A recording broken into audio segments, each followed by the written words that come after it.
had had enough.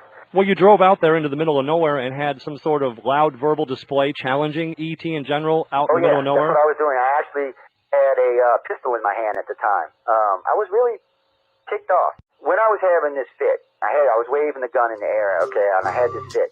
And at this moment, I said, okay.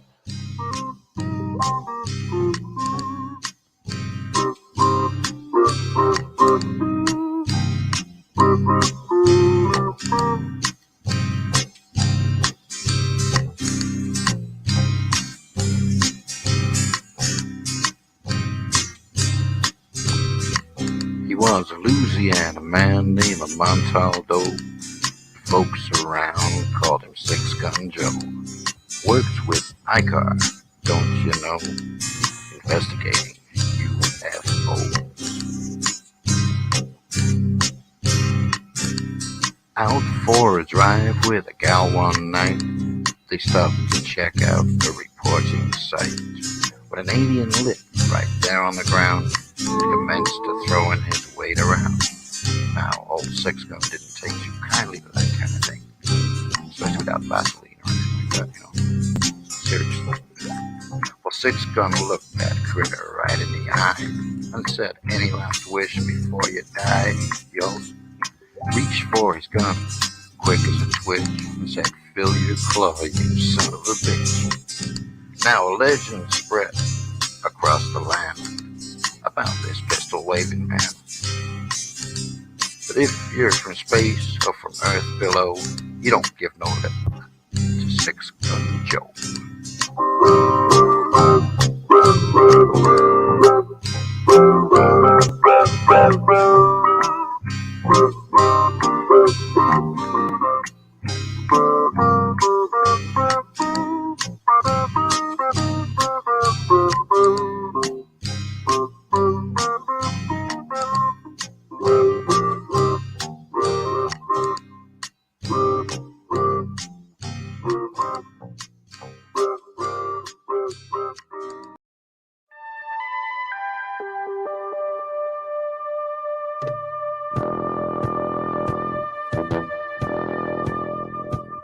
Tune in to UFO Undercover, Wednesdays at 8 p.m. Eastern, with your host, Joe Montaldo, right here on the Paranormal Radio Network.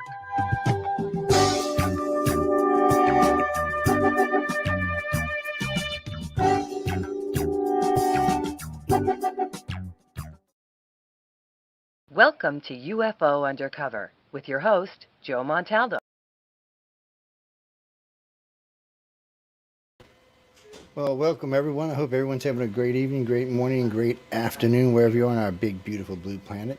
I didn't know I was going to make it tonight. Crazy busy night. Boss lady had me out shopping. We ain't going to say nothing about that, Didn't even know. Just, wrapping up from the Christmas holiday, getting ready for the New Year's holidays. If you're traveling in southern Mississippi or southern Louisiana, I will give you a warning that police are out and about and harassing people all over the place, probably doing their jobs, getting the drunkards and everybody else off the road. But it's rough, man. I don't really, I drive back and forth to New Orleans every day during the weekend. I don't usually see this many of them out there, so it's crazy how many you see out there. It's crazy how many you see running around.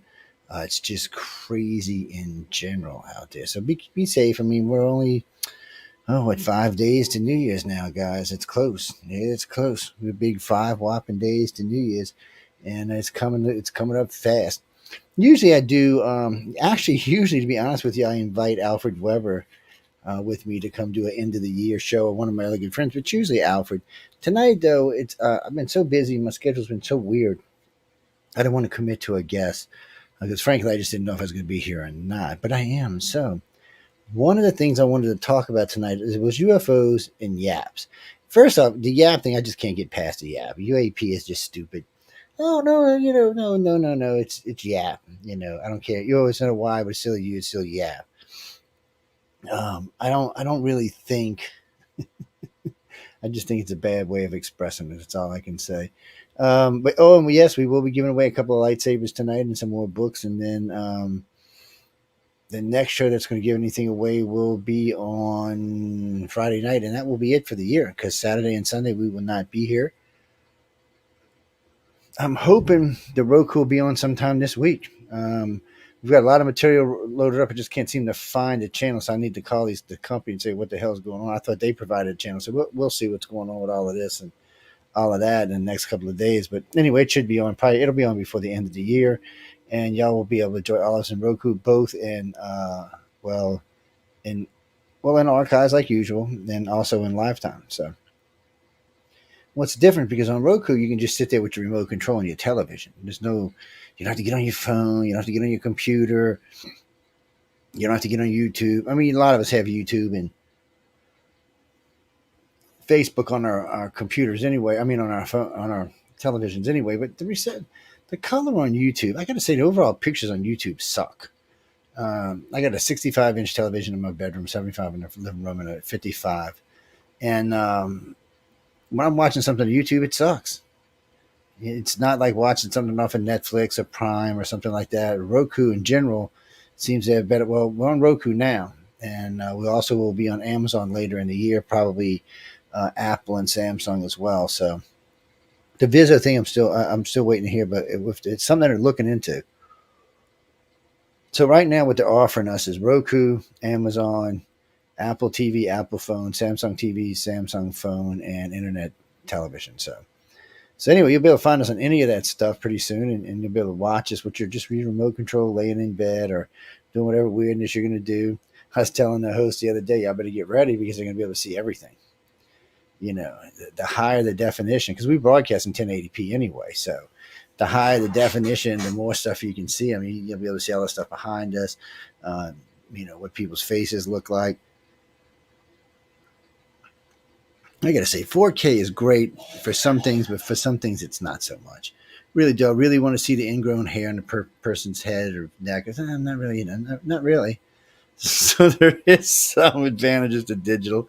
That's just, I mean, the human eye can only go so far. So now we're talking about 8K, and it's just, for the average person, maybe with 20/20 perfect vision,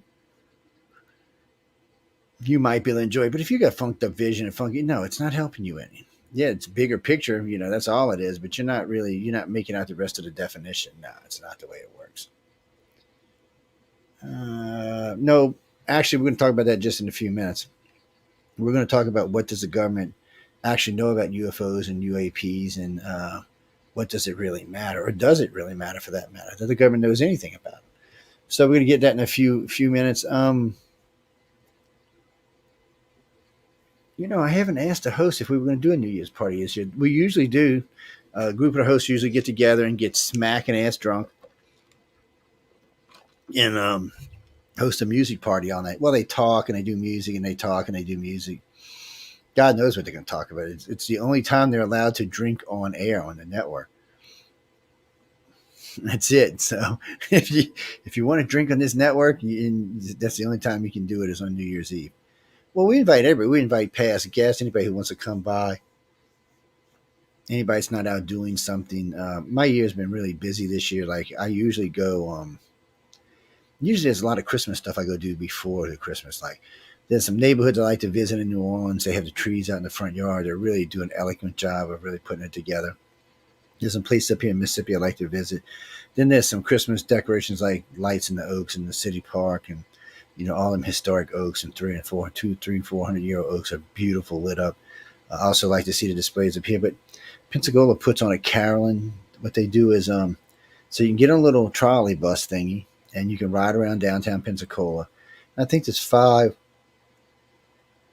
I'd have to go look for sure, but there's 5 or 6 or even 7 places that stop where they carol.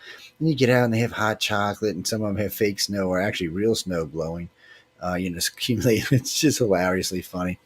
A lot of them are good carols. It's a lot of fun. I mean, and you get to, if you're not familiar with downtown Pensacola, you get to ride around. You get to see some of the better restaurants, some of the better places to hang out, some of the sports bars, stuff like that. So it gives you an idea what Pensacola really is. Well, a lot of people think Pensacola is a Navy town, and it partially is a Navy town. But there's a lot of other stuff going on. It's also a college town. But there's a lot more stuff going on there because it's big tourist industry down there. When you think of Pensacola, you think of Pensacola, but there's Navarre Beach, and there's Santa Rosa Island, and all of the stuff that goes along with it. It's just beautiful down there. The water's an emerald green color. It's a great place to go UFO hunting, by the way. A lot of UFOs been seen. That's where Ed Walter seen his was in Gulf Breeze, which actually Gulf Breeze is I guess you would call it a bedroom community. I'm sorry, a bedroom community of Pensacola. That's where they tend to hang out. Ed Walters lived right smack in the middle of this bedroom community, in between Pensacola, Florida, and Gulf Breeze. I mean, not Gulf Breeze, Santa Rosa Island, which is a big tourist area. So, right there, I mean, I visited, where his house was. I found out where his house was.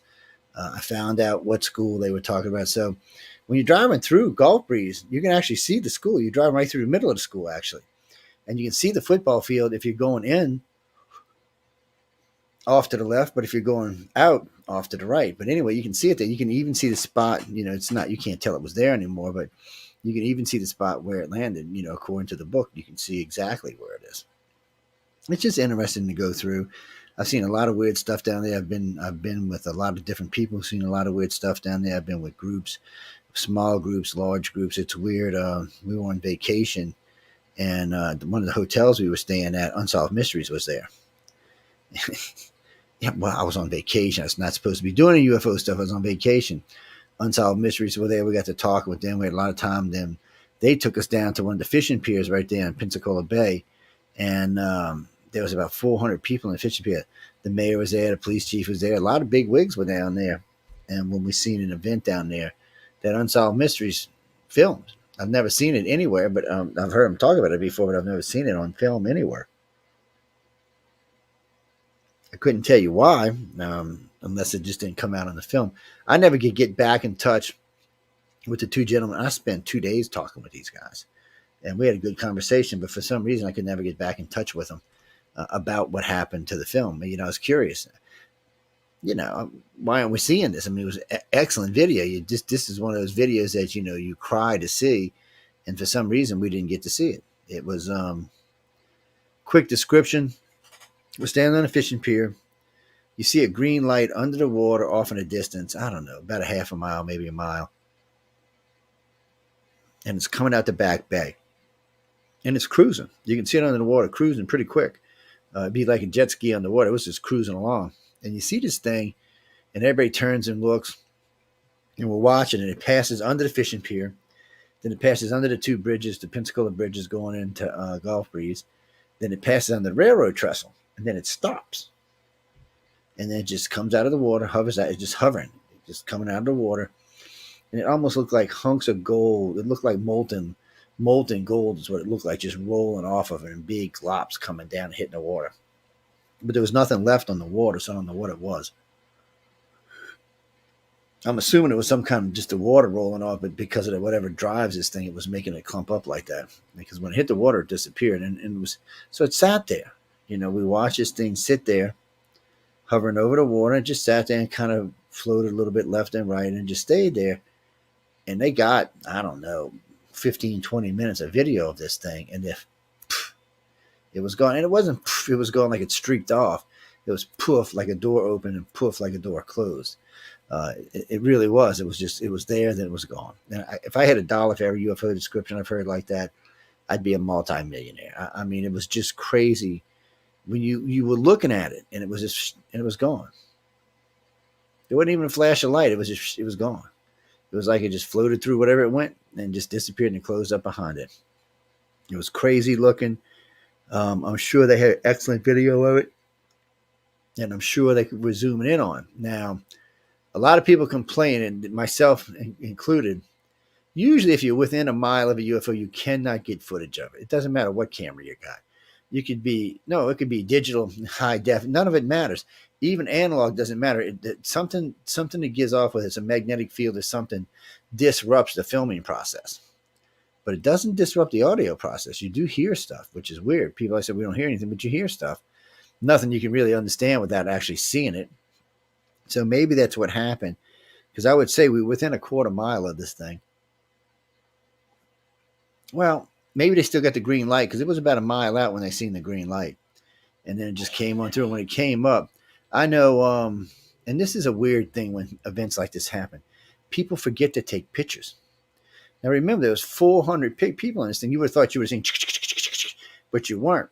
And even I was kind of dumbfounded for a minute, and then I realized I took out my little Sony and started filming it. Well, my JVC actually, it was one of the first JVCs that had a scan disk drive in it. And I'm filming this thing, and I'm taking a few pictures, and I noticed when I took the pictures, all I got was a blob, like a blur.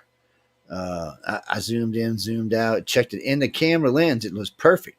But when I took the picture, it was always like this just blob in the air. It's the only way I can describe it. Even though sometimes, like in a couple of pictures, you could actually see the train track below it in front of it. And you could even see the water, but this still was just like a blob. I don't know. It was weird. And I talked to a few other people on the bridge that night, and I talked with the mayor, and he said he didn't get any better pictures. So maybe that's what happened. Maybe Unsolved Mysteries decided just to tank it because there's nothing they could do with it. 400 witnesses, but still, and some really good witnesses. There were several ufologists there. It was almost like a calling of people. It was just weird, some of the people who were there that knew this event was going to happen. Nobody understood even how they knew the event was going to happen. I mean, I only ran into it found out about it because I was talking to the guys from Unsolved Mysteries. They only found out because they were talking about a ufologist who had heard, but no one actually could find the source of where it came from. But then there was a lot of people there, a lot of big witnesses there, a few politicians there, and everybody witnessed this thing. And then poof, it was gone. And that was the end of that. And then we went on the rest of our vacation, which one day I'll get into a book for everybody. But getting back to what we were actually talking about. So I've got a lot of friends in the government. I've talked about UFOs and YAPs for a long time. I mean, I'm one of the few people who actually are in this field that actually have stats that go along with it. I mean, I mastered aircraft recognition aboard the Nimitz in less than a month.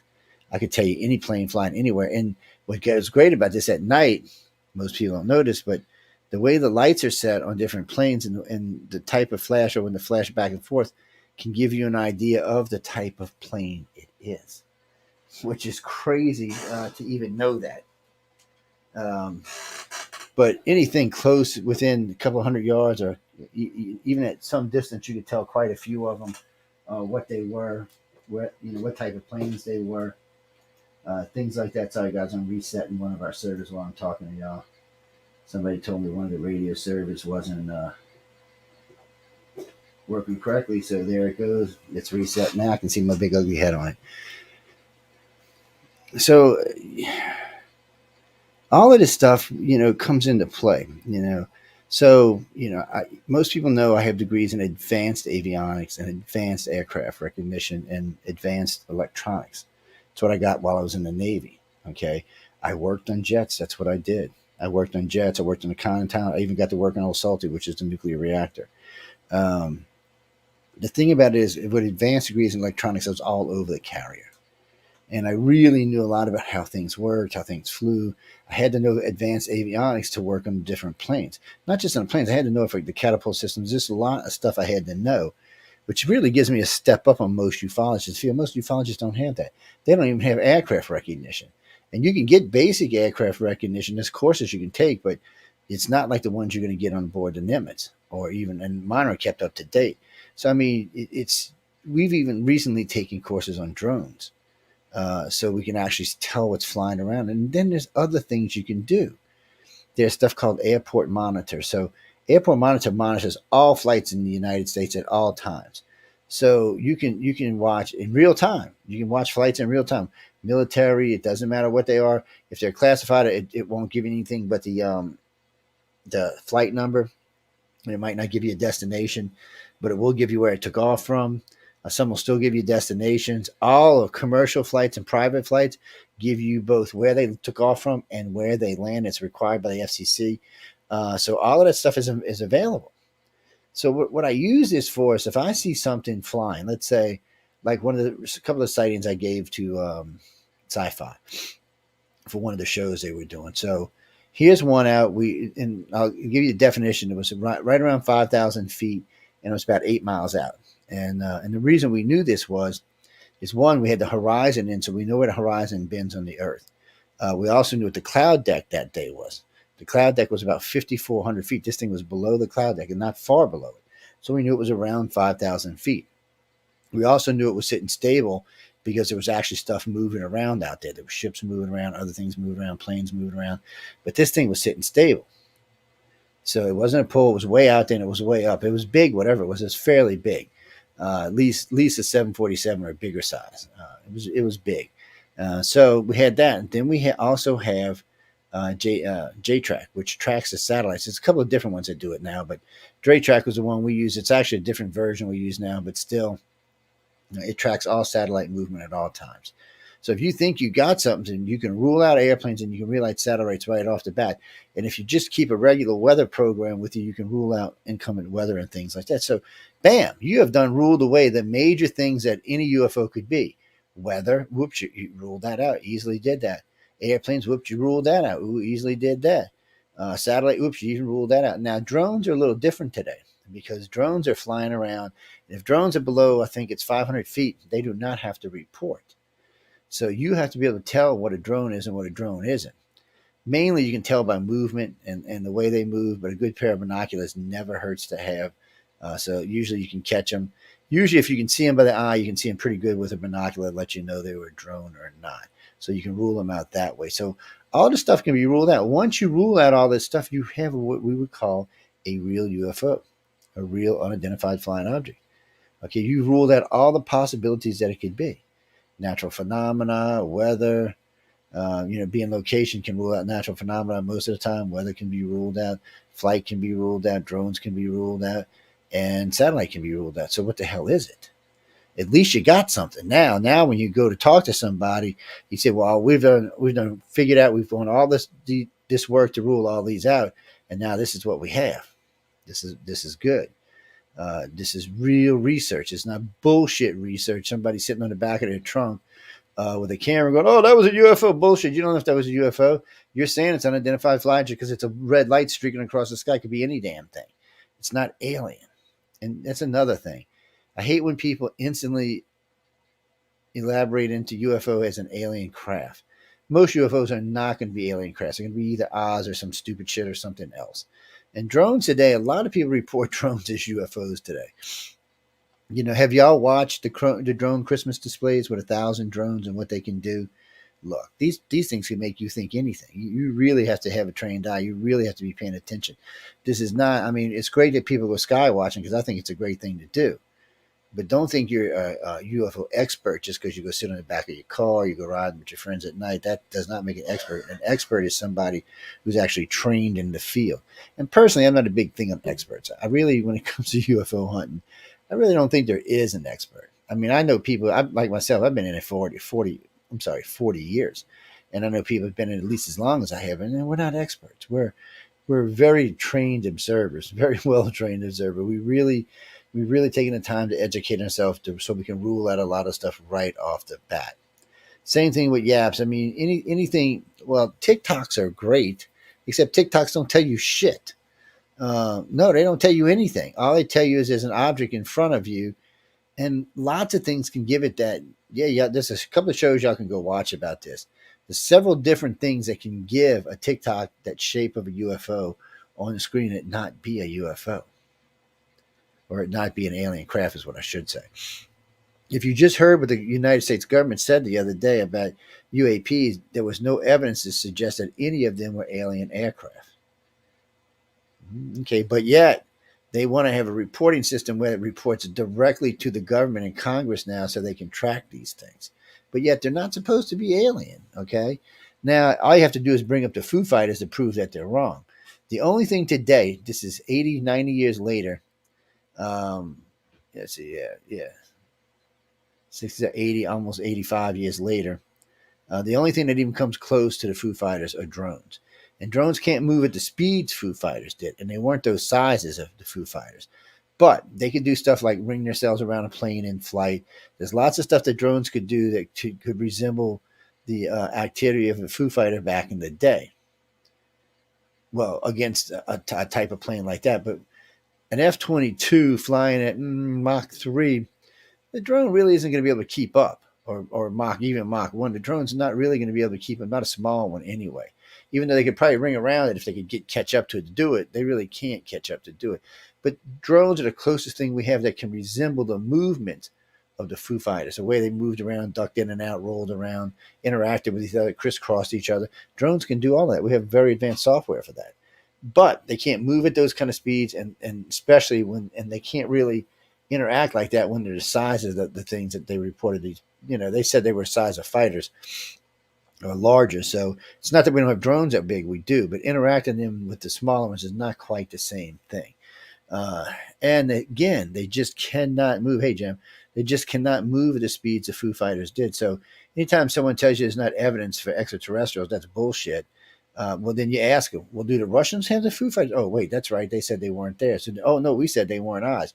Oh, well, the Brits said, no, they're not ours. The Japanese said, oh, hell no, they're not ours. And remember, we conquered both the Japanese and the Germans. We took their technology. There was no Foo Fighter technology anywhere.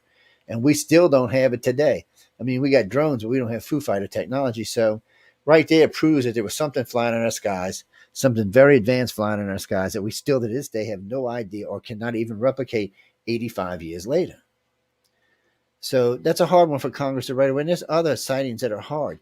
But the problem is most of them can be written away by stuff we're using. Well, there's a couple of programs out there. There's actually two different programs that do this. One by the Air Force, one by the Navy. So they can make you think, they can make radar think that there's 5, 10, 50, 20, or 30 planes in the air. It's not so much to scare them, it's so they don't know which plane to shoot down.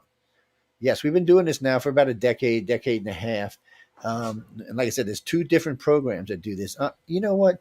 You can probably catch it on. I just recently seen a version of it on a UFO show. I'll get the information for you. Y'all can watch it. You can look them up though. Both these programs are secret, but then they've been out. The information's been out on them for a while now, and that's really what they do.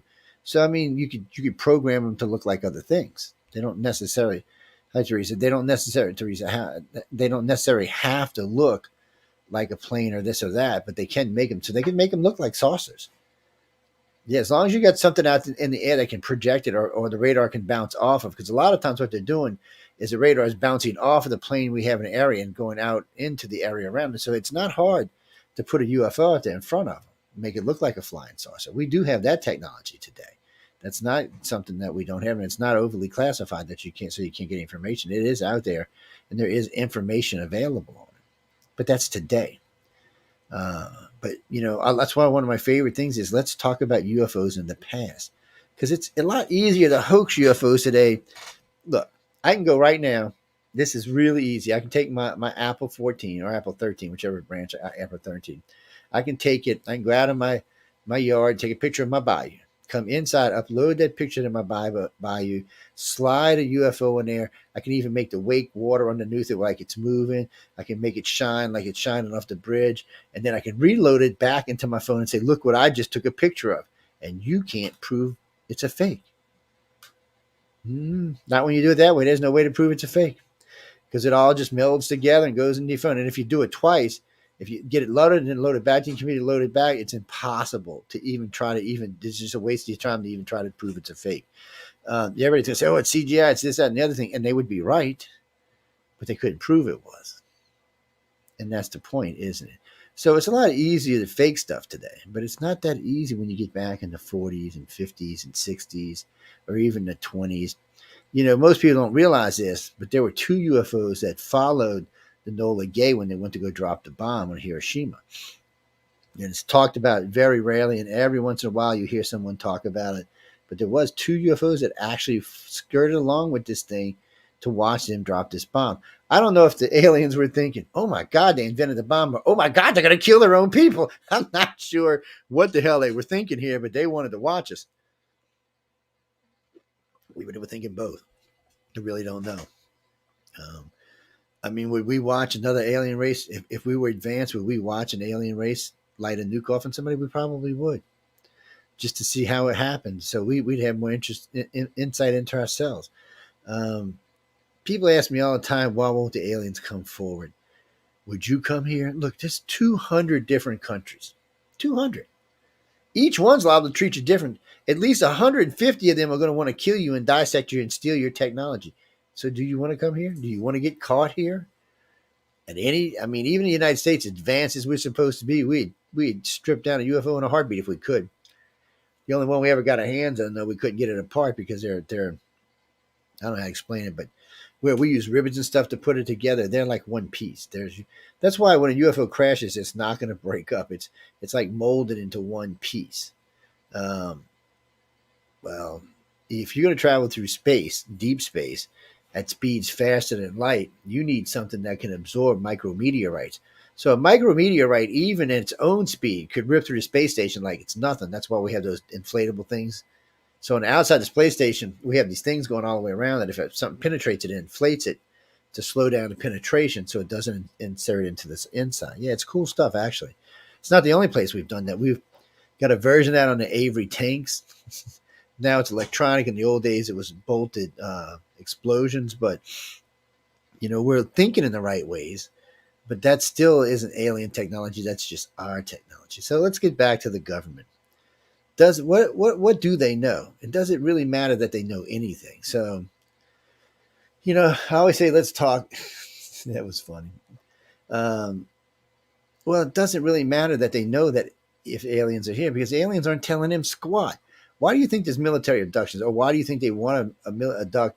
Okay, so everybody wants to make fun of abductees and say they're crazy and whatever and whatever and ever. But the government goes through great length to make abductions. I mean, Betty and Barney Hill's case was not the case in America. Was not an alien abduction. It was an American. It was us. It was probably some version of some black ops and some C2C version put together. Yeah, because the way they describe it, that's not an alien abduction. I don't know what the hell that was. And we'll talk about that in a minute. But that's what the only way the government's going to find any information is to find someone that is really an abductee or a contactee that's really been aboard a ship for any length of time, and that's who they want to talk to.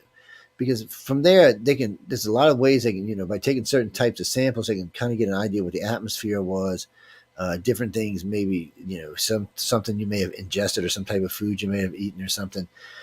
They also can find out what your psychic and telepathic abilities are, because in 2000, the U.S. Navy and the U.S. Air Force came out. They had ended their remote viewing programs and opt so they could have psychic ability. So they wanted people, who were psychically aware of psychic ability, because remote viewing is cool. If you're a remote viewer, you can pick a target and you can go find a target. Like, all right, I need to find this missile in the middle of wherever. So they find the missile. But the problem is, all right, they found a missile. What the hell are they going to do with it? Well, we're going to go blow up a Soviet missile? No, we're not. But a telepath can get the code for the Soviet missile and make it stand down. There's a difference it's a big difference. The remote viewers are looking for a target, whereas telepaths are generally either in the person's head or looking through the person's eyes. That's a much big difference. I think both of them are useful. No, Claire, I think both of them are useful now. I really do. I think if you use remote viewers to find specific targets so that the telepath knows where to go, it'll make it much easier and much faster. And between the two, they can get the information that they're seeking. But remember, we're not the only country that knows what remote viewing or what telepathy is. What do you mean telepathy is not real? There are a dozen colleges that have done studies on telepathy. They think it's completely real. Not just in this country. There's been in other countries it's done. Like I said, the Navy and the Air Force came out in 2000. You go look it up for yourself, and talked about they would start a telepathic ability. They were looking for people who were telepaths because they want to know. They want to know. So let's say we got a flight going into Iran, and we have a telepath, and we can get into whoever's running the general, whoever's there, and know what their countermeasures are. We can go around them, or we can take them out. It's just, you ever wonder how we just completely just rolled over Iraq without any effort at all, with barely any deaths and American deaths, and just completely rolled over them. And here's poor Russia and Ukraine getting its ass kicked. It's a big difference, isn't it? Makes you wonder what's actually going on. No, the government doesn't know squat. That's the problem. Okay, first you had this big thing. The government, we've done all kind of programs, top secret programs, sort of secret programs, on trying to find out if alien existence is real. The government knows aliens are real. The problem is that they don't know anything about the aliens. That's why they're so interested in everybody else. That's why we keep having these programs. We don't give a shit what's flying in the skies. They've been knowing things have been flying in the skies for decades. There's nothing they can do about it, and there's no way they can shoot them down. So they're not. That's not what they're looking for. They are looking for the people that have had direct contact that can actually put information on their plates. Because aliens aren't talking to them. People tell me all the time, "Oh, the ETs talk to the government." I'm talking bullshit. Why would any alien want to talk to our government? I mean, give me one reason why. Somebody told me the other day, well, they abducted our people, and what, have we been able to stop them? No. So why do they care? The reason why is every now and then they do a handoff where they take an abductee and they hand it back off to the government for whatever reasons, and then the government releases that person. Maybe it's so the government knows they're not completely destroying people's minds or souls or whatever it is. But still, for the most part, the government don't even know who's being taken. And you know this. This is why we're going back to Benny and Barney Hill. So here's the Hills. We're going to talk about Barney Hill. Now, if y'all don't know who Barney Hill is, y'all should go look him up. So back in the day, Barney was a young kid who's had mental problems, all kind of weird problems. He was seeing things, hearing things, experiencing things. And his mom had bringing him to different psychologists, and somehow or another he got into a military base where they seen him, and they started seeing him. So now the military knows when the boy's being taken, or has been taken would be a better way of saying it. Okay, so as he matures into a man, all of a sudden these two colonels out of nowhere befriends him. He's a post office. He's a postal worker. He's not even anybody big. He's just a postal worker. And two Air Force colonels. Colonels are almost admirals is what colonels are. Colonels are way up the totem pole. They're making big money. They're usually not ching-chinging around with people not in their social circles, which he would not have been. Then out of the blue, somehow or another, one ends up living with Barney. He's friends with Barney. The colonel lives with the boy. And he's only living 6 blocks from the base. So you're thinking to yourself, how does this guy have these kind of ties? Maybe it's somebody he went to school with. Maybe so. We don't know. But he has ties. But now the government knows when he's being taken. So they're watching him. Anytime he just disappears or goes on, they know when he comes back, they're going to try to take him. So put this in perspective. The Hills were on vacation. They were in Canada, hanging out with the Canucks. So they stayed at a hotel, and then they had breakfast. So they stayed at this hotel. I think they said 2 days. We're going to say 1, but I think the thing was 2 days. So they stayed at this hotel. They left the hotel, went directly across the street, and had breakfast. Okay. So when they were asked about their day, they could not name the hotel. Now, most of y'all are going to remember the hotel you stayed at. Whether it was good, bad, or crappy, you're going to remember the name of the hotel you stayed at. You're usually going to remember the place you had breakfast. And now, if you're having breakfast across the street from the hotel where you can see the big flashing sign, you're really usually going to remember this. Okay. So, but we'll say, all right, whatever reasons, maybe they were all lovey-dovey, something was going on. They just weren't thinking. Maybe they were loaded up in pot or something. I don't know. So next question was, explain the rest of their day. Well, they really couldn't tell anybody where they had been that day. They did remember stopping and asking for directions. Betty described the gentleman as a white Irishman, white red-headed Irishman. Very, very graphic detail. Couldn't remember if she said he was a cop or not, but she gave a very detailed description of this gentleman. Barney described him as a black cop. Okay.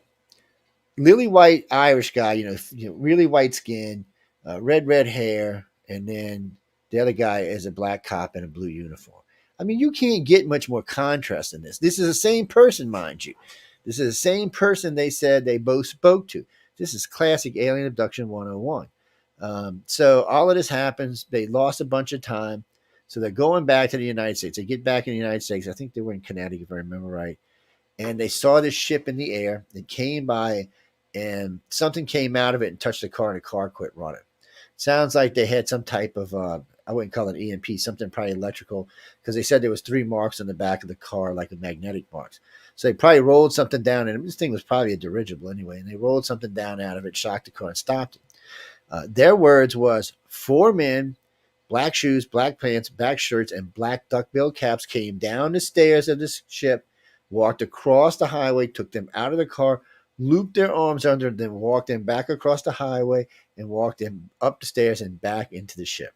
Now, I've been doing alien abduction research for 40 years. I've never heard a description like this, not once, except for this one. I have never, ever heard an alien abduction like this ever. So while they're in there, Betty talks about swinging doors, drawers that open with books in it, pull down maps. This is her words. Now, Betty tried to change that in her new book. She tried to say it was digital this, digital that, but that is not what Betty said. Betty said, you can go listen for it yourself. The tapes are still available. All the interviews they did in the 70s. You can listen for yourself. She said it was a pull-out drawer and a pull-down star map. Her words and not mine.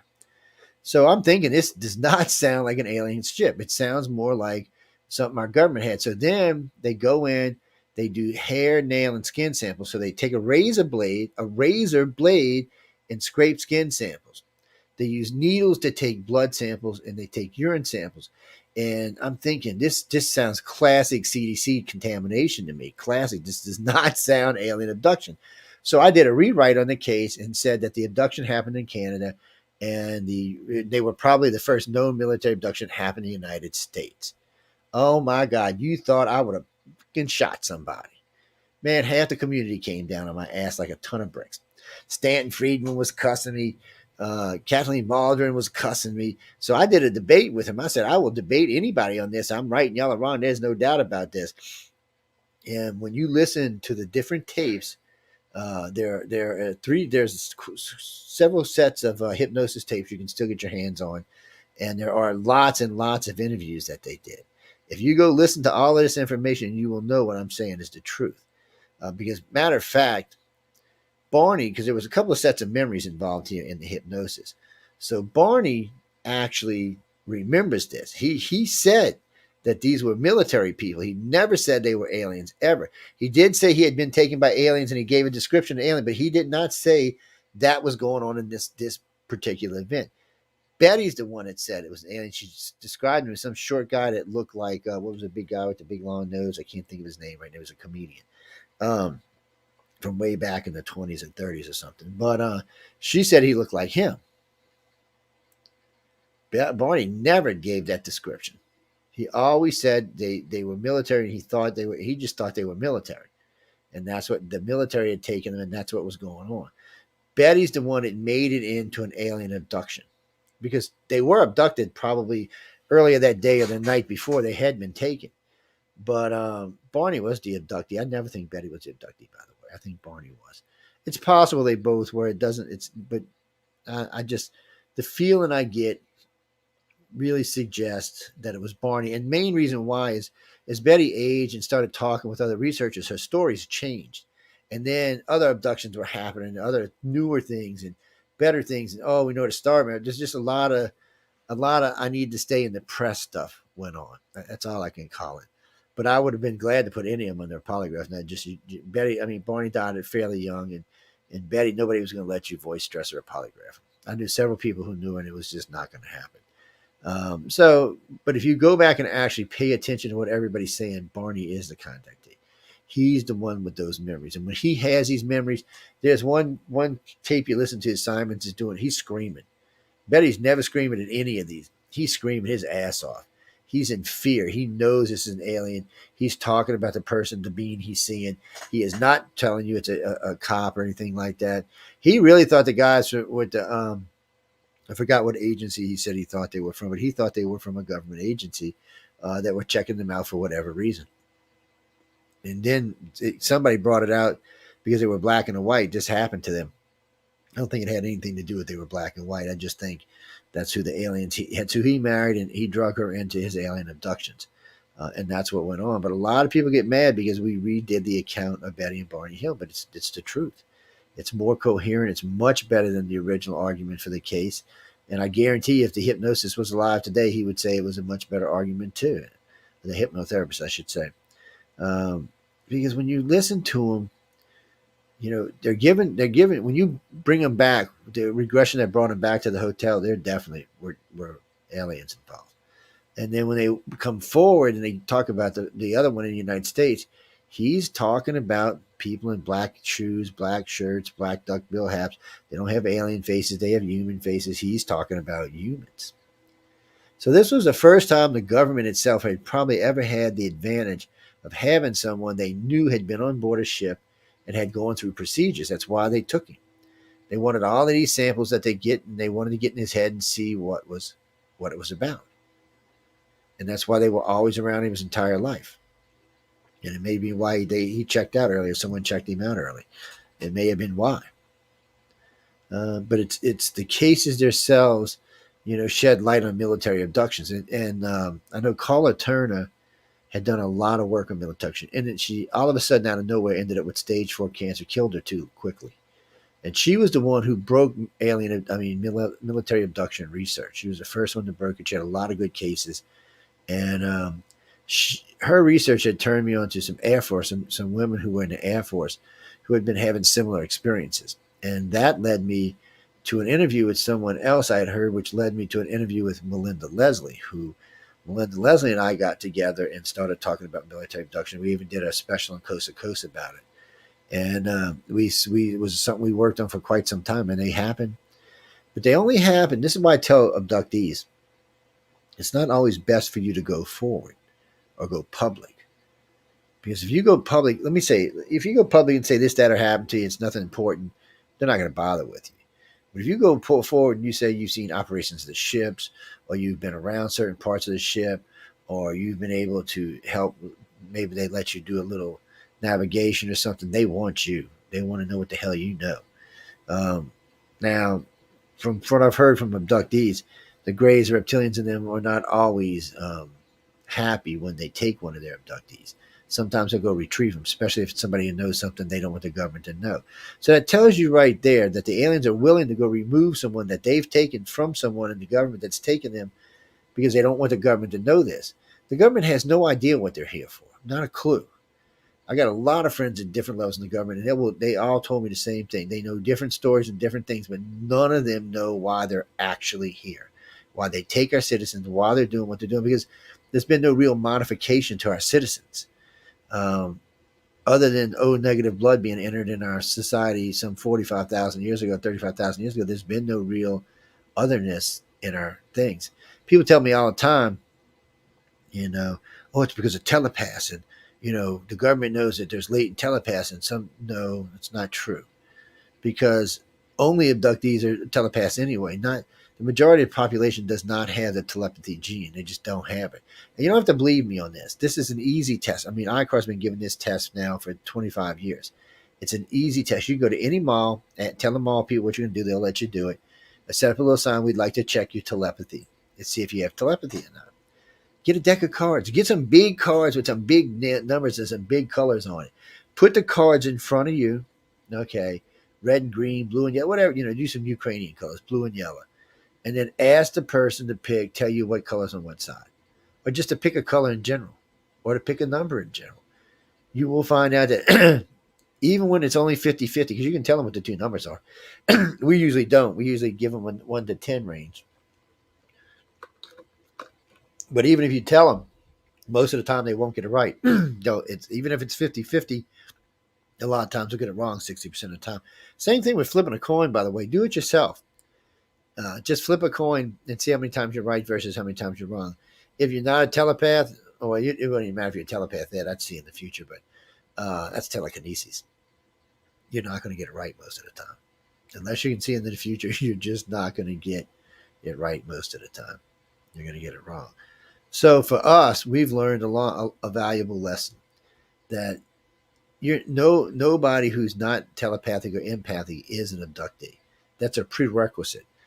If you come to me and tell me, well, I've been taken by aliens, first thing I'm going to find out is if you're empathic, and it's not hard to find out.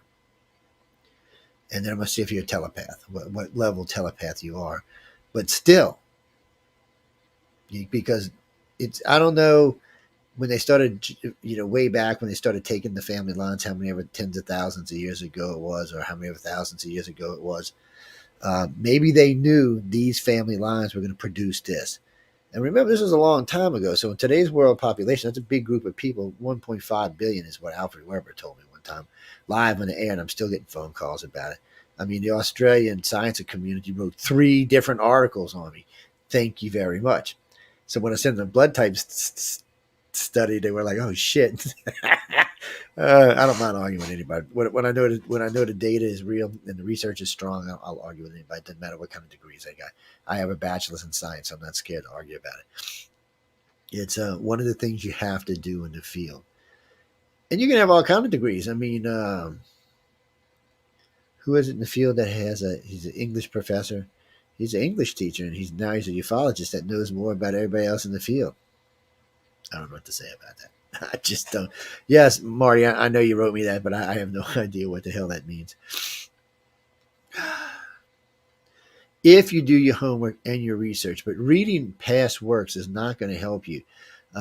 You can read all you want about anything that happened in the past, but first off, you have to know the accounts were verified. So if you're just reading past accounts that other people put down in past books, you don't know if they're verified. You're just reading other people's work and putting it together. And yes, you need to know the work was at least some way verified. But like I said, UFOs are not going to change anything. A good friend of mine, Stephen Bissett, he always talks about feet on the ground and getting to the truth. The government doesn't have the truth. That's the problem. Trying to get the truth out of the government is a waste of time. They don't have the truth.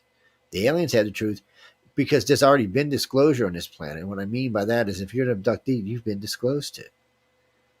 Especially if you're a keeper or a communicator or somewhere along that range of working with the alien, you've been disclosed to. You know what the disclosure is. You know what's going on, or at least you have an idea what's going on. You mean why it's okay? It's not why so many people think there's goodness coming, because that's not really true. So ICAR somewhere, it's some phenomenal amount of abductions now. Well, in the beginning there was 10 of us, then there was 20 of us, and there was 100 of us. Just in India alone, we have 100 people working. We probably have about the same in China. To the rest of Asia, well, no, we have several thousand members now, way more than MUFON does, and they are all doing something for us. Well, we started out. Here, real quick, we started out with 5,000 cases that we had gotten from MUFON when I was a director for MUFON. I got them from Walt Anders, personal stash file. We went through those, me and a couple of friends of mine who are actually passed now, and found what we thought were commonalities amongst those abductions. We actually went through about 12,000 cases, and 5,000 of them had these anomalies. So then, a couple of years after that, we formed ICAR because MUFON was like the black hole of Calcutta. Whatever you gave just disappeared, or you never heard anything back about it. And they still, even to this day, aren't real big about doing abduction research. They say they are, but you don't really see them putting out anything about it. They like to talk, oh yeah, we're the best, we do this, but it's mostly bullshit because they really don't put anything out. If they were that good and they got all that money, they should have beat me to a lot of answers we've came up with, but they didn't. And the fact that they missed the blood type study shows to me that they're rank amateurs at best. So, they were doing their thing, we were doing ours. So they're the reason we formed. They're directly the reason why ICAR got formed. Because there really wasn't anybody doing abduction research. We weren't really worried about UFO research. They could do all they wanted. They had them and quite a few other people out there doing it, but chasing lights in the sky is never going to get you the truth of extraterrestrials. So we started out, and we had those 5,000 cases, and a group out of Brazil joined us, and they had about 6,500 cases mainly on human-type aliens. But they had that case. We ran into a group in Milan, Italy, who had roughly about 7,570, somewhere between 6,500 and 7,500 cases dealing with reptilians and grays. So we ended up with those cases, those different ones. And then we actually, another group had joined us, and we had right there, just 4 years in, we were already up to, I think, 26,000, 27,000 abduction cases, which the website needs to be updated severely. I just never get around to it. But so right there, and now the organization's 20 years older than that, with directors all over the place. Last time I had talked with Barbara and Mark, one said 93,000, one said 107,000. So I'd have to actually go sit and pull up I can't pull it up here. None of the people who are top ICAR execs, their computers are not connected to the internet ever. So even when we get new research come in that we're going to do on the internet, we take it and we put it on a thumb drive, delete it off of whatever computer we're on, and then put it into the new database. It goes into the database. Well, I think there's 6 of us or 7 of us that actually have a database each, because we got worried that somebody might get one, or there might be a fire, or something else might happen, and you can't just enter it. It's 128-bit encrypted. Originally, it was 64-bit. Now it's 128-bit encrypted. You have to have a special disk in it to get into it, or a special thumb drive just to get into the system. Other than that, if you try to access it more than 3 times, adios amigos. It'll burn the drive. It'll just burn the drive. Well, because we're not like MUFON. We're not a 501c3. We're not spitting all our information out to the world. We're a private investigation organization that's funded privately. Yes, the organization has a couple of people that fund it, and we're into the research, and we're into protection of the people involved in this. See, a 501c3, if the government wants the information, they can just come take it. Matter of fact, anyone listening to me tonight, if you want to know what MUFON's finances are, you can actually request it. A 501c3 is, oh yeah, it's government. Oh yeah, buddy, they cannot hide anything. They're supposed to make their complete expenditures on their website every year available for anyone who wants, not just members. So we didn't want to let people know who was donating to us. We didn't want to let people who was working for us. We didn't want any of our researchers or our abductees to come into any danger at all. Well, at any given time, there's going to be a couple of dozen cases on everybody's computers, but those are all going to be new cases. All the older cases are protected. Well, it's funny. So let's say I'm looking for something specific, like the color red with some sound or some smell associated to it. I'll take it, whatever information I got on this one, I'll take it and put it on thumb drive, and then I'll go on the other computer and bring up the program and bring it, and it'll do a search for everything that's on it. Well, as far as everybody keeping up to date, every so often, we know where our data stopped. So there's actually a tag number. So we just send off to the others. They send it to us, and everybody updates their computers. It's a great system. Actually, a friend of mine, Kelly, originally set it up way back when, and we just been modifying it ever since. Well, at one point it had to be rewritten. She had done a great job, but it had become too bogged down. Is what happened. There was too much shit in it. But it's a great system. It works really good, and it keeps a lot of our information safe. You mean to get that high up? Oh man, you're gonna have to take it. You're gonna actually have to take a polygraph and a voice stress analysis, and you're gonna have a background check done on you. Oh yeah, we're not playing around. This is not for kiddies. This is not for babies. This is for people who want to know the truth. I was never in it to get famous. I was always in it to get to the truth. Someone asked me last night, well, why am I on radio? Because I got tired of having to wait to be invited to speak here and invited to speak there. I got to speak a lot of different places, but I was in a hurry. I got on Coast several times. I've been on Coast 4 or 5 times now, but I was looking to move along fast. And I've been on other radio shows and stuff like that, but sometimes you get invited to these AM and FM shows. They're really trying to make fun of you, which is hard to do with me, but a lot of them always want to try that along the way or something. So I got on a show called Wake Up USA, which I really didn't know nothing about radio at the time. And him and I did a good job for about 3 years. I was, I think it's 5th host. And a friend of mine in Hong Kong who owned a radio station there calls me up one day, says, look, I'm going out of business. I'm going to retire. I want to hand you over what we have, our servers and our stuff in Hong Kong. This was a few years before China took Hong Kong back. And I'm like, really? So we got it set up, and then I got my other show going on at Wake Up USA, and then the guy who owned Wake Up USA, which wasn't me, he owned Riverside, Iowa. What is it? 1690 FM AM, and he got mad. He didn't want it on there. I was like, well, okay, well, Jeff, you've been great to me in 9 yards. So that's when UFO Undercover started, which was about 22 years ago or 21 years ago, and we put it on that network. And then I asked some of my directors and some of our chat room hosts, would you like to try to get your own show going? Next thing I knew, we had 30 shows. And they were doing pretty well in the United States. We were like in 10 states, and we were in Hong Kong doing pretty well. And we did a couple of shows. I went on Coast to Coast. And George Nord, by the way, plugged the hell out of us one night. He's probably the reason we got in all 50 states as fast as we did.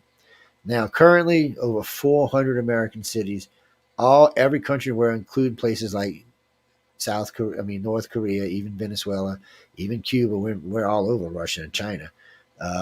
Because what happened with China, when China took back Hong Kong, A couple of weeks went by, nothing happened. I get a letter saying, "Hey, would you like to come to China with your equipment? Would you like us to bring you to China and set you up in some servers here?" And I gave them the information, and they wrote me back and said, "Okay, well, there's going to be some stipulations, but we'll get back in touch with you." And about 2 months passed, I get a phone call from I don't whatever People's Republic Radio or something, and they called me up and they said, "Hey, look, as long as you don't hate on Xi Jinping, you're welcome to come to China. We're looking for stuff like this because China kind of frowns on UFO and paranormal stuff in some parts, and they let us in. Next thing I knew, we was in Beijing. We was all over China. In less than 5 years, we were in major provinces in China, and so we're on I think 21 servers over there.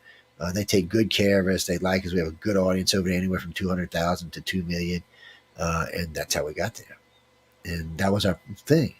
We were trying to get places so we could get people to come tell us their experiences.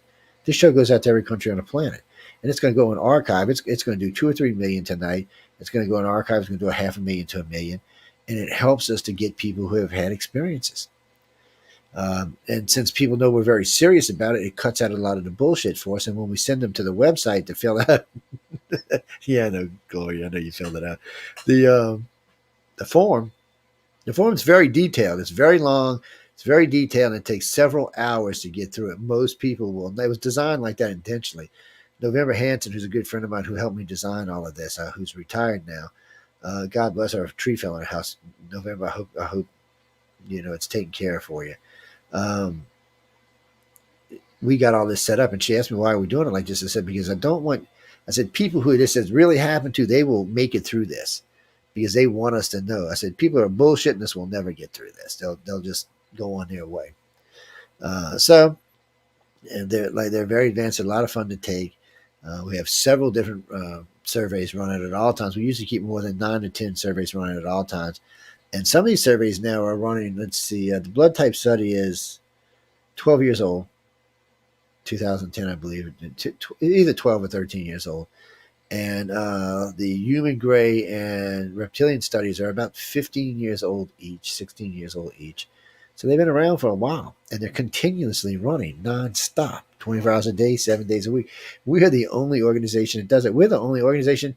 Most of the stuff you hear that we've asked, we're the only organization that ever thought about asking it. Because most people are in for the excitement, and we're in for the truth. And that's the real difference. We're really looking for what really happened and what can be done about it, if anything. Joe Jordan, who is alien resistant movement, he says that he's been able to stop alien abductions by using the name, invoking the name of Jesus. So I asked him one day on the air, and we were having radio. I was in Roswell, by the way.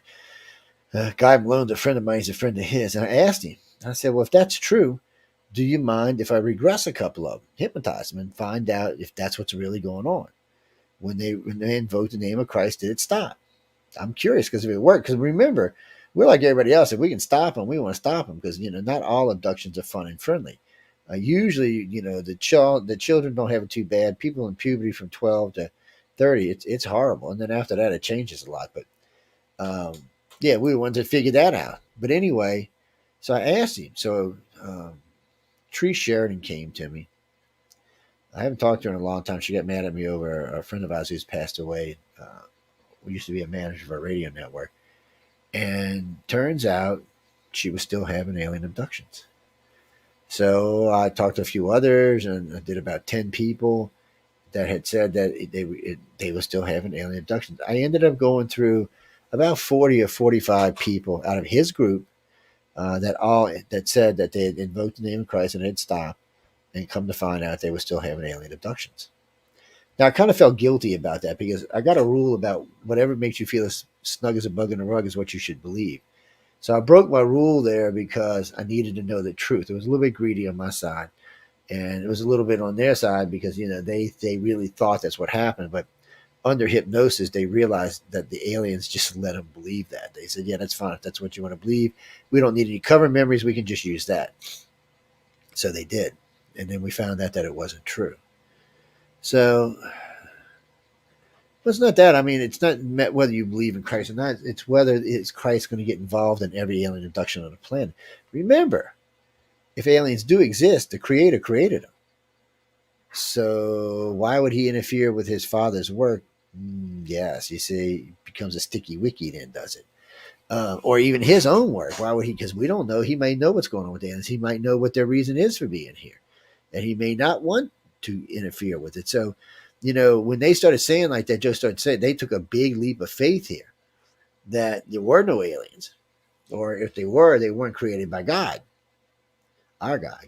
So that was a big leap. That was a bad thing to do. So we figured it out pretty fast that that's not what was going on. That they were still having these abductions. So you cannot get to the truth without abductees. The problem is finding the abductees that are real, that have not been brainwashed by some group trying to get them to believe whatever they're going to believe. Somebody asked me one time, are abductions good, bad, or are they good, bad, or something worse? And I'm like, well, honestly, abductions are all of the above. So if you haven't experienced all the above, you're not really an abductee. That's the best way I can say it. Because abductions start at pre-birth and run through your entire life. It's not, you don't just start getting abducted tomorrow like a lot of people say, oh, it started for me at 50. No, that's when you started remembering it. That's not when it started for you. But then when you start hearing what they're saying, they're lying. It doesn't take me long to figure out a liar. And I'm pretty hard when I push for questions. If you start hesitating and start having to think about what you're saying, I know you're lying to me. And of course, when I ask you if you're willing to take a polygraph or a voice test and you tell me no, I also know you're lying to me. I'd take a polygraph tomorrow about any of my experiences or a voice stress. It wouldn't matter to me either way. And almost everybody who works in this organization would do well. Everybody who works in an organization already has. But almost every abductee and contact that we have would take one. Because they're wanting to, because they want to be vindicated. They want people to know that it's the truth. Only people who are lying or looking or in this for other reasons are not going to be willing to take one. That's just what it comes down to. Yeah, well, remember Travis Walton, everybody in his group did, including him. He's been polygraphed more times than I can think of. More than a dozen times this man's been polygraphed and has passed every time. And still, that's not enough. It's not.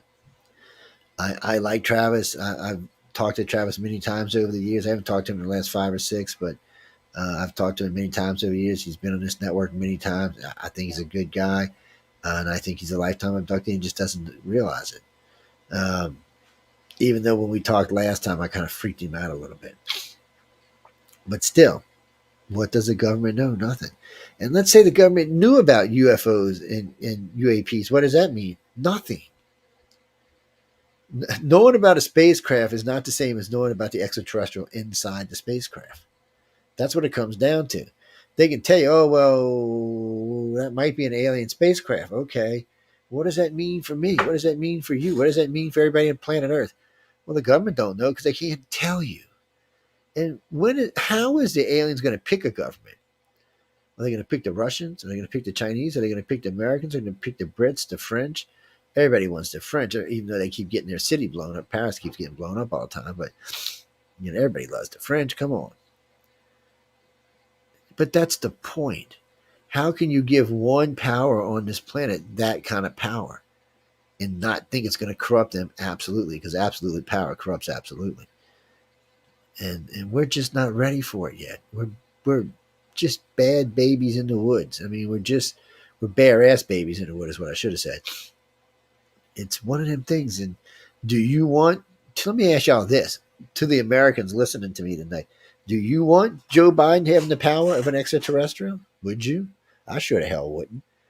I wouldn't want Trump to have it either, whoever wrote that. No, hell no. I can't think of anybody living in this country today that I want to have extraterrestrial powers to. No. They all scared the living shit out of me. Look at our government, and you think aliens want to be involved in that.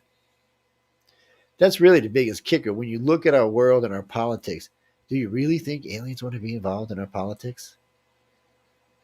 Even if they have their own complicated version of politics, do you really think they want to be involved in ours? Hell no.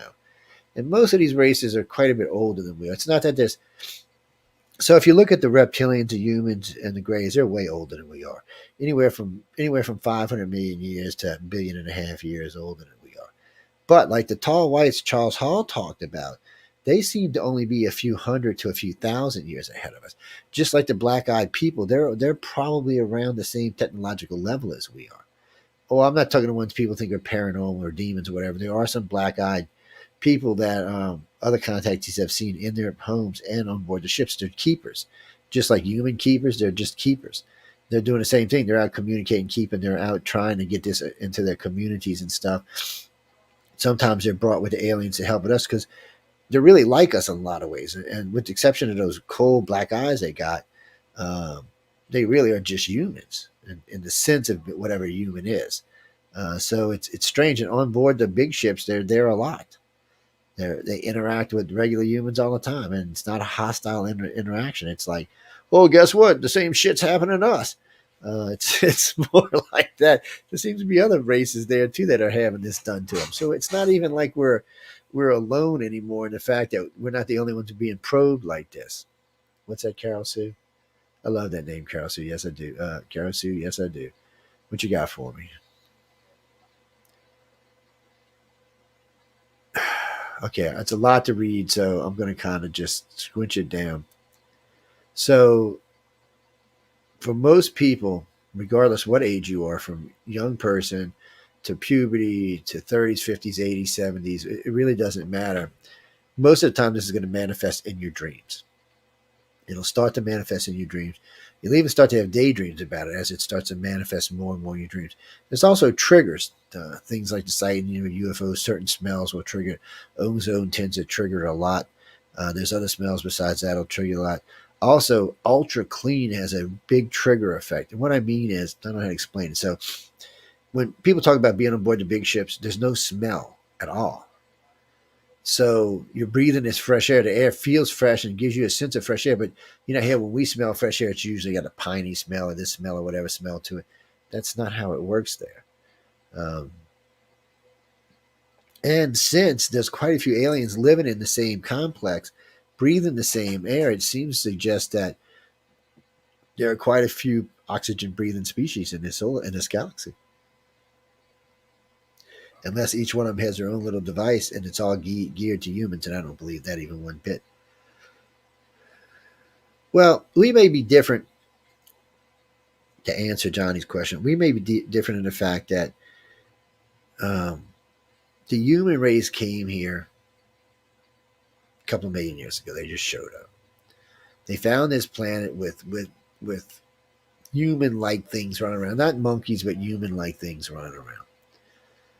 They really couldn't, they weren't from a planet like this one. They really couldn't breathe the atmosphere. So they built these dome cities and they started to create a generation of them that could breathe here. Not humans or anything, just a generation of whatever kind of alien they are. So they changed themselves so they could have a people living here that could go out on the planet and do the things that they couldn't do. So that race got back with the older race and said, hey, look, we're not this kind of place. We're not for mining. We're not for digging. It's not where we are along our evolution. Can we make a race from this planet? So they found this, whatever this creature was. And according to them and the Sumerians, there was 7 different types trying to work, from dog-headed to eagle-headed to several other kind of heads. And the Egyptians talk about this too. But in the end, we came out looking a lot like them. Just our heads were smaller. We had less digits. Instead of 6, we had 5. But we weren't sentient in the way we are today. I mean, we were passive. We were designed to be passive. So we would plow the fields. We'd make the meat. We'd dig the gold. We'd dig the copper. We'd do whatever we were told. And we never asked why. Well, out of the blue, the Dogon talk about this, the Hebrew, and the Egyptians also talk about this, that a reptilian race showed up. Now, the reptilians said they were here long before them. They were here 60-something million years ago when the calamity came. Some went on the ground, some left. Anyway, these guys landed in this crater lake. The Hebrew, the Dogon, actually have this in great detail. All of this is written down. Or actually not written down, but given in verbal language. So they talk about this. The reptilians went over to the Sumerians and were stealing their women and bringing them back. They would rape the women and bring them back pregnant. The women would have children, and the children were different. Now, the first couple of times I heard these stories, I thought they meant the children looked different, like reptilians. But that's not what they meant. They acted differently. They're like, screw you, I'm not digging this. Mom, what are you, crazy? I'm not going out and digging this for these people. Let them go out and dig this. I'm not making meat. I'm going out and partying. I'm going to go do this. I'm going to do this. So the citizenship changed. After there was enough of them, eventually there was a rebellion. But they changed. So those people all have a what in their brain? A reptilian section in their brain. Now, this is science fact. We all have this reptilian section in our brain. It's what makes us who we are. It's not so much that it makes us aggressive, but it makes us want to be, it makes us want to challenge, it makes us want to ask questions, it makes us sentient. Without it, we wouldn't be the sentient beings that we are today. So now we know we have the human DNA in us and the reptilian DNA in us, and this is what was going on. So this was going on for a while. I think the Greys were actually sent. The council probably sent the Greys, or the light beings sent the Greys, because they were worried that the humans and the reptilians were going to get in a big ass fight over this planet. They'd probably been into fights before. So they sent the Greys. The Greys came here and immediately took over the abduction process. So they went from where the reptilians and humans were abducted about 50-50. The Greys took over about 60-65% of abductions, left about 15 or 17% for each one of the other two races to deal with. But the Greys just came over and took over. Both races are scared of the Greys. People tell me all the time, oh, no, they used to work for them. No, they don't work for them. I said, then tell me why anytime a reptilian, a big 7-foot reptilian, 700-pound reptilian, sees a 4-foot Grey walking, he puts his head down. That's respect. That's fear. Is what the hell that is. Obviously, these guys their brains are 3 times the size of either one of these races. Just with telepathy, they could probably kill them. Their ships are far more advanced. Their ships are alive. They're not built like the other two races are. They're more advanced. And the story goes that the light beings are the one that made them more advanced. They found them on the far side of the galaxy when they hopped into this galaxy and made them. There was a big war going on in the galaxy, so they needed a galactic police force. So the Greys became it. And that's who keeps the peace these days. And that's why they're here, to keep the peace. But they're not allowed to interfere with our world wars, which is probably just funny to them. One of their weapons probably melt our whole damn planet. But it's strange that they came in. But around the same time they came in, something else happened. So figure humans were A, figure reptilians were B. All of a sudden, and they were positive, because there was most people don't realize this, but until 30 or 40,000 years ago, there was no Rh negative on this planet. Everybody was Rh positive. For the most part, everybody was Rh positive, brown skin, brown eyes, and brown haired. And even if they had white skin, they still had brown eyes and brown hair.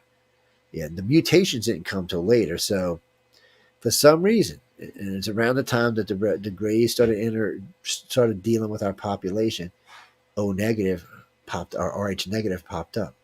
Now remember this: Rh negative is a baby killer. It's not something that Mother Earth would create. It kills babies. It doesn't help babies. It kills them. Until somebody invented the anti-denigen D gene, which I think was in the 70s or 80s, this was killing people. That's why people had to get blood tests. See, for anybody who's millennial or younger, y'all didn't know this, but we used to have to get blood tests back in the day, so that if you were positive negative, you wouldn't have children, because they would probably be born stillborn, which is just strange in itself. So all of a sudden, we have this new blood type. It's O, and it's negative, and we have no idea what it is. It's killing babies all over the place, and then somebody finds out that it's the universal donor. So here's a blood type. When you breed with other people with positive, it kills people, but yet somehow or another, by changing a couple of things, it can be the universal donor. No other blood can be the universal donor but O negative. Okay, what the hell is that about? Also, O negative is the purest form of blood known to man, so it's almost where all of our hematological research comes from. These are things that are like, what the hell's going on here? So out of the blue, you can say Mother Nature did, or you can say the Greys did it, or something, but something in our history stopped for a moment and created this. So at the time, it was a bad thing, but today it's a good thing. And today it's 15% of the world's population is Rh negative and growing. Rh negative people have different attitudes, different outlooks. They're just different. What does it mean? Does it mean anything? Does it mean that Rh negative will one day take over the population? It could be. But because of that, we had other mutations like green and blue eyes, which there's so many realms of the green and blue eyes. It could mean anything. Green eyes is still pretty rare. Blues, well, in the old day, last time I had really checked, it was 2 and 4%. Last time I checked recently, it was 10 and 20%, which I think is a little high. I think somebody took a little. Yeah, brown eyes is probably still about 80%. Yeah, and when you talk about blue and green, there's lots of differentials of them. The true blue and the true green, that's probably still just 2 and 4%. Well, thank you. I do have green eyes. Yes, I do. Which I just thought were green eyes until recently. And I mean, oh, well, they're a mutation. See, now I know I'm a mutant because I have mutant blood and mutant eye color. Yeah, it's just weird to me. And it's not just me. There's lots of them out there. What does it mean? Does it mean anything? Is it going to change our society? I do think it's going to change our society. I think these people are different. And when you start looking, that was funny, Marky.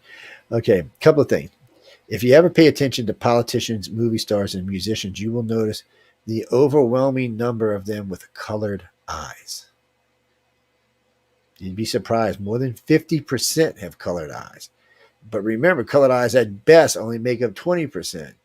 And that's pushing. I'm thinking more like 10%, but we'll say 20 for argument. So that means that the majority of people who are in the public eye have colored eyes. Why is that? Mm-hmm. And why do and then you need to check and see what blood types are being served. You mean politicians? I don't think any politicians are Rh negative. I think they're all evil bastards. Some blood type we've never heard of before. Morons. Oh, wait, did I say that out loud? I'm sorry. Look, I don't know. I've got friends in politics. And I know some senators in Congress and some House reps I've met over the years that I have no idea why they do the things they do. I have no idea. Well, it used to be we were here to serve, and now they're here to serve themselves.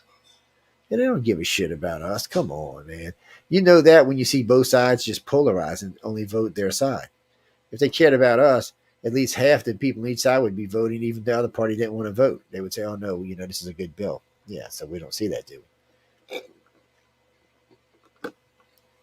Sorry, guys, I needed a drink. I know, Chris, but only had an hour and a half, so we're skipping a lot of topics. Jumping backwards for a minute to why the government don't know anything, because they don't know anything. Well, let's say they captured a spaceship at Roswell. All right, I can tell you this for a fact. No gray spacecraft is going to break up on impact. No reptilian or human craft is going to break up on impact. It will probably go into the ground and just get stuck or slide across the ground and stop. But it's not going to break up because anything that can resist micrometeors at light speed, the ground is not going to break it up. It means it's made of a material that our ground is not going to break up, even without shielding. But now people forget this, but there was two different crash sites. There was Corona and there was Roswell. Corona was said that there was a large elliptical saucer-shaped ship found intact with 4 bodies laying outside that looked humanoid like us, but they were kind of heavily contaminated by something, so they looked like they were actually melting. Their words. They were found by, I hate to say this, a dad and his 2 sons, Boy Scout leader and the 2 scouts. As far as I know, no one ever heard from them again. That it's hard to even find that information. If I wouldn't have been friends with Dee Andrew, who was just like the Roswell, she knew more than Stan Freeman. She embarrassed Stan one night talking. They got to talking, and he's like, "Damn, she knew about the nurse. She knew about all kind of stuff, man. She was like, she knew it. So she was a go-to girl when you wanted to talk about Roswell. So the craft in Roswell came down, had the grays, but it broke up. It sounds like an ejection pod, escape pod of some kind. That would probably break up when it hit the ground, but a big craft wouldn't have. Some kind of contamination probably went on, and the grays jumped, and the grays were crashed. Now, let's stop and think for a minute. How did the humans get their hands on this craft? Was this one of the ones recovered from Germany? Because they do believe that in 1901 or 1902, some group of aliens contacted the Germans because the Germans were the most advanced people on the planet. Until the end of World War II, they were the most advanced society on the planet. So they believe somebody contacted them, probably gave them some ship to backwards engineer. So in case you don't believe me, from 1911 to 1914, I believe it was, Germany built 6 different prototype UFO saucer things. None of them could fly. Some of them even looked like tanks, but that's what they were. And then again, in World War II, there was another design of a UFO, or I should say a flying saucer, with some other type of engine involved in it. So it sounds like that they had them. You have to remember the Germans were way ahead of everybody. Everybody, oh, Americans, no, they were way ahead of us. It was just sheer numbers that kicked their ass. We were just, it'd be like we got in the war with China. China could mass produce unforgettably. The only thing I'll save us with China is they don't have the materials in their country. They could mass produce at a faster rate because of the amount of people. But you got to have the stuff to build planes and jets with. And they don't. That's shit they bring in from overseas. Without once you cut them off, they're limited to whatever they got in the surplus. It's not the same for us. We have a lot of materials here. So it's a little bit different in the way that would fall out. Oh, I know. I thought I was being probed by an alien there for a minute. It's just so, we picked up that craft, we recovered it, and then we flew it, we crashed it. I don't think the aliens crashed. I think the aliens were like, oh my God, no, don't do it, like, and we crashed it, and they got the hell out of there. But why would they let us keep it after that? Why did they let us keep it in the first place? What I mean by this is, okay, they say, we got the Gray's bodies. So why would the Gray let us keep it? They could remove them at any time they wanted to. We know that through alien abductions. We know they could remove the ship and the damaged rubble anytime they wanted to. So did they or didn't they? More than likely they did, because later on, we talked to some people stationed at 2 bases out there and said they knew about the bodies, but they just disappeared one day. They were in what they called some kind of museum where all kind of stuff that's not supposed to exist, and they were removed from there, and nobody knows how or when or what. And then all the wreckage from the Roswell crash suddenly disappeared, and then the actual UFO disappeared. And then they said a decade later, a saucer, not an elongated saucer, but a saucer showed up in Roswell. I mean, not in Roswell, at Area 51. It was just in one of the hangars. Like the Gray said, here, try to figure this one out, you morons. It was probably like a luxury crash, and I probably didn't have no weapons on or anything. It's probably just something we had. They said, these dumb humans, and we'll never get these guys in space. But do you want us in space? For us as Americans, do you want us to run the world? Just think if we had a fleet of saucers that couldn't be shot down and had weapons that could destroy whole cities. It wouldn't take long for everyone to surrender, but I mean, we don't do that good of a job running our own country. And how are you going to have fair elections? I mean, China and India both have 1.5 billion people. So nobody else in the world will ever get elected, but the Chinese or Indians. Just, so that would have that, all of that. You'd have to come into stuff with that. You'd have to pick one country where all the presidents come from, and then all the other leaders can be selected from other countries to make sure they keep their shit together. It would work, maybe. It'd be a much different kind of UN. But whoever was a president or whoever was it would have complete control of all military on the planet, not just each government wouldn't have its own anymore. But think about this. Think about right now, this year, America is going to spend almost $900 billion on defense. In the last 2 decades, I think it's somewhere around $6 trillion. Since we've been doing this, probably well over $10 or $15 trillion. Think about the worldwide just for this year. Forecasted for this year, I think it's $3 trillion we're going to spend on defense worldwide. 10 years, it's $30 trillion. Do you know how much shit you could solve with $30 trillion? Cancer would probably think it'd be a thing of the past. Colds and COVID would probably be a thing of the past. A lot of things would be a thing of the past. Look at fission. We're going to have fission reactors. Just think how fast we could advance with $30 trillion. Just think how much better your school systems would be, your healthcare systems would be. Think about your scientists and your doctors that were working across the borders.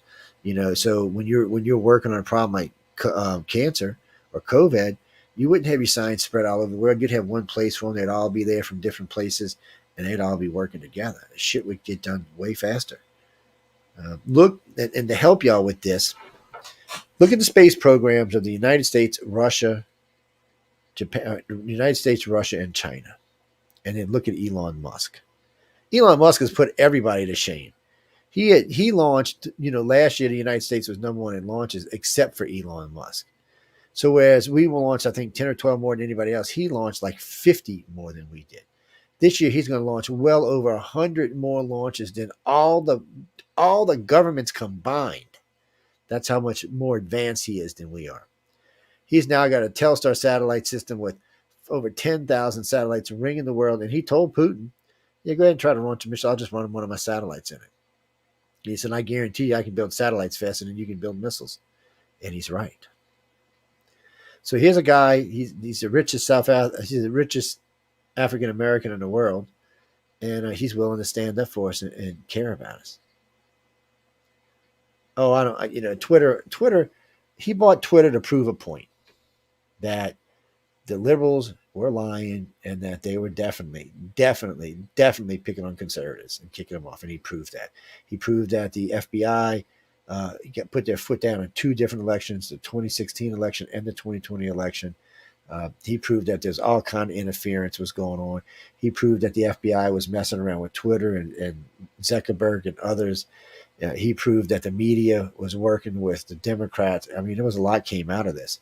What'll come out of it long term, I have no idea. Jim, I'm not a conservative. Sorry.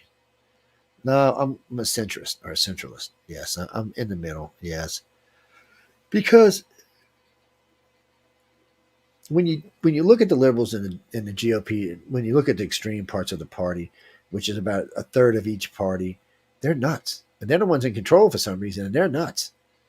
Oh yeah, we got these guys over here with no abortions, and we got these guys over here want to give you an abortion up until a year old. What the hell? Well, I mean, this is craziness. I mean, and there is a logical answer for that.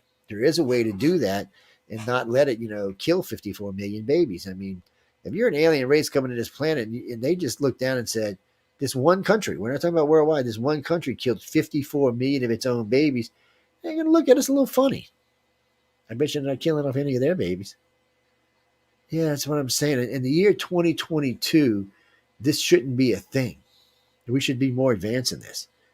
Both mentally and physically. We should be more advanced in this. What do you mean, Curtis? Actually, no, I'm not anti-abortion. I'm anti-abortion for birth control, but I'm not anti-abortion now. What I mean by that is, there's lots of reasons for abortions. It could be health reasons for the mother, health reasons for the child. It could be a rape, an incest. It could be any of that stuff. But having 3 or 4 abortions because you didn't want to use a condom or take a pill, no, that's murder. That's what that is. That's nothing else but murder.